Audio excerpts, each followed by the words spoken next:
I have often puzzled and puzzled about what it must be like to go to sleep and never wake up, to be simply not there forever and ever.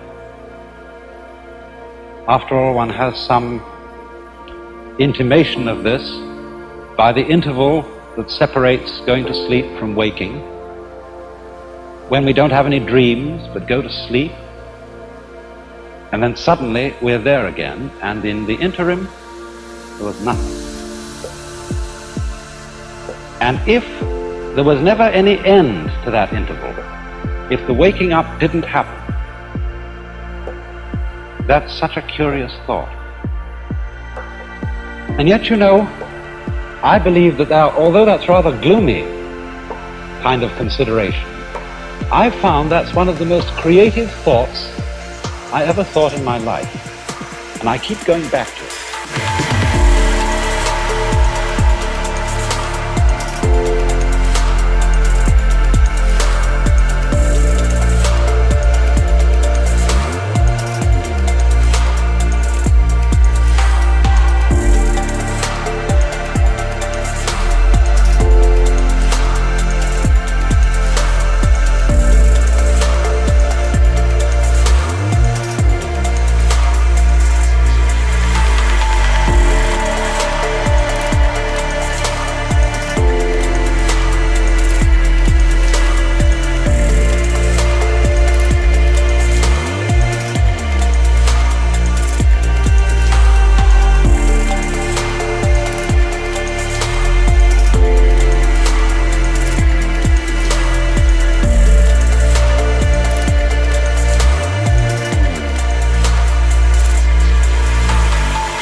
You know, it's in line with a lot of the very fundamental questions that children ask. When they say, "Mummy, who would I have been if you had married someone else?" These are the kind of questions that make us puzzle profoundly about our existence. And one of the reasons why I think thinking about not being, about total non-existence, is so creative, is that in comparison with that thought, the fact that we are seems kind of queer, incredibly odd.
But you know, in the Western world, I suppose we have two dominant ideas about what happens to us when we die.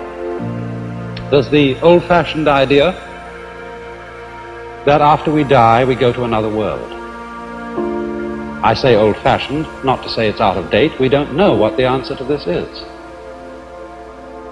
But that's the traditional answer of the Western world. When you die, you go to another life. Maybe heaven, maybe purgatory, maybe hell, who knows? I think nowadays, though, the more general idea, the more plausible idea to many people, is that when we die, we just cease to be. That's all there is to it. But we're inclined, I think, to have in our minds a picture of this, which indeed is depressing, of being shut up in the dark for always and always and always, to be kind of buried alive in a blackness where we are blind, deaf, and dumb, but somehow still conscious. But in the Eastern world, there are different ideas of this. The major Eastern idea is what is generally known as reincarnation, of going through life after life after life in an endless series.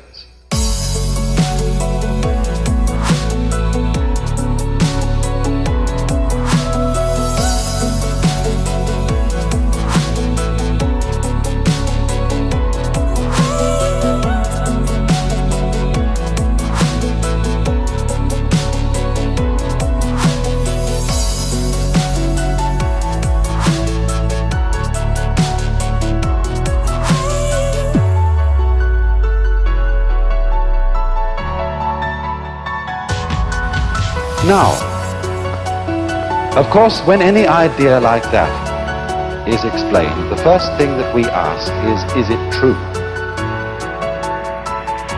Is there a process of rebirth?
But you know, as this idea is held by deeply thoughtful Hindus and Buddhists, it isn't a belief in something which we can't prove. It's really quite a self-evident notion. Think of it in this way. Supposing I make two statements. Statement one: after I die, I shall be reborn again as a baby, but I shall forget my former life. Statement two: after I die, a baby will be born. Now, I believe that those two statements are saying exactly the same thing.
And we know that the second one is true. Babies are always being born. Conscious beings of all kinds are constantly coming into existence after others die. But why would I think that the two statements are really the same statement?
Because after all, if you die and your memory comes to an end, and you forget who you were, being reborn again is exactly the equivalent of somebody else being born, because we have no consciousness of our continuity unless we have memory. If the memory goes, then we might just as well be somebody else. But it seems to me that the fascinating thing about this is that although a particular set of memories vanishes, death is not the end of consciousness. In other words, we are deluded by a kind of fantasy. If we think of death as endless darkness, endless nothingness is not only inconceivable, but it's logically absolutely meaningless, because we aren't able to have any idea, much less sensation of nothing, unless it can be compared with a sensation of something. These two things go together.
And therefore, I think what is meant is that the vacuum created by the disappearance of a being, by the disappearance of his memory system, is simply filled by another being who is I, just as you feel you're I. The funny thing, though, about being I, about feeling that one is sort of a center of the universe, is that you can only experience this I sensation in the singular.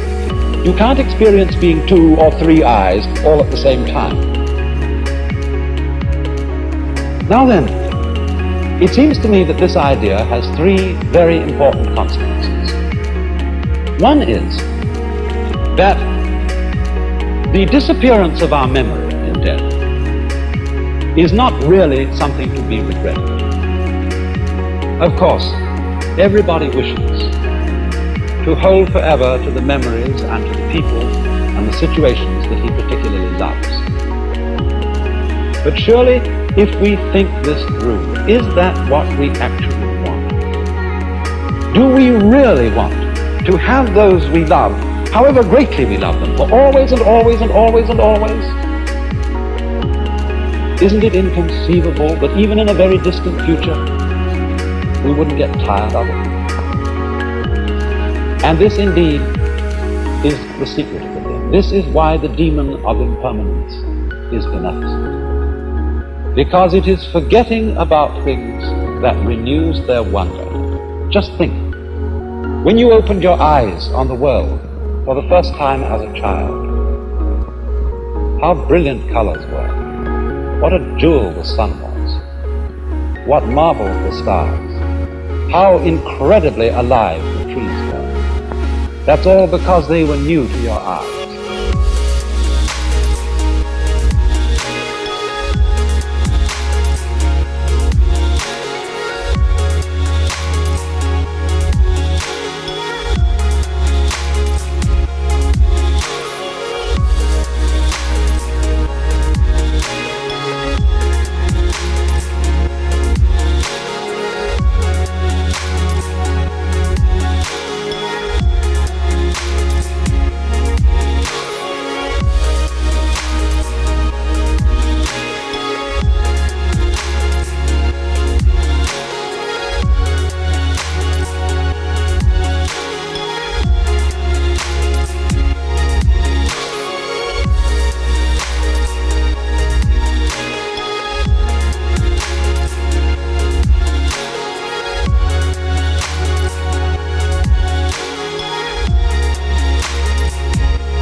Or in the same way, you know how it is, you've been reading a mystery story.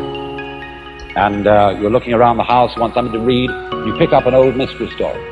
If you read it years and years ago and you've forgotten all about the plot, it still excites you. But if you remember the plot, it doesn't excite you. And so, by the dispensation of forgetting, the world is constantly renewed. And we are able to see it again and again, and to love again and again, to have people to whom we are deeply attached and deeply fond, always with renewed intensity, and without the contrast of having seen them before, for always and always and always. Another consequence of this is a very curious realization. Remember that question, who would I be if my mother had married someone else? Who? If I were you, we often say. One might so easily have been you. I might so easily have been born in China and India. Why do I feel that the world is centered in this place, as distinct from some other place? You jolly well know the world is centered where you are.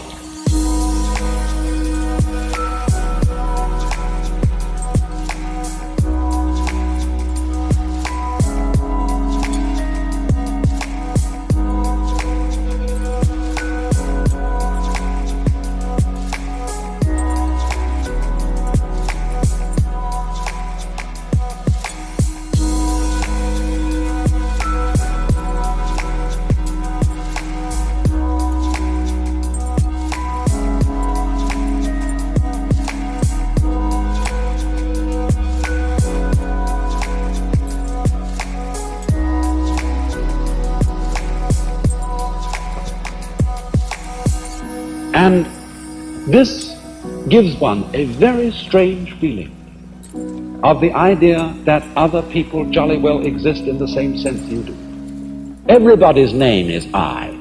That's what you call yourself. So there will always be I's in the world. Every I is in a way the same I. We all might be anyone else. And there is no escape. It goes on and on and on and on. So long as there is consciousness anywhere, there is I. You then, in a way, look out through all eyes. And that, perhaps, is the secret of the great virtue of compassion.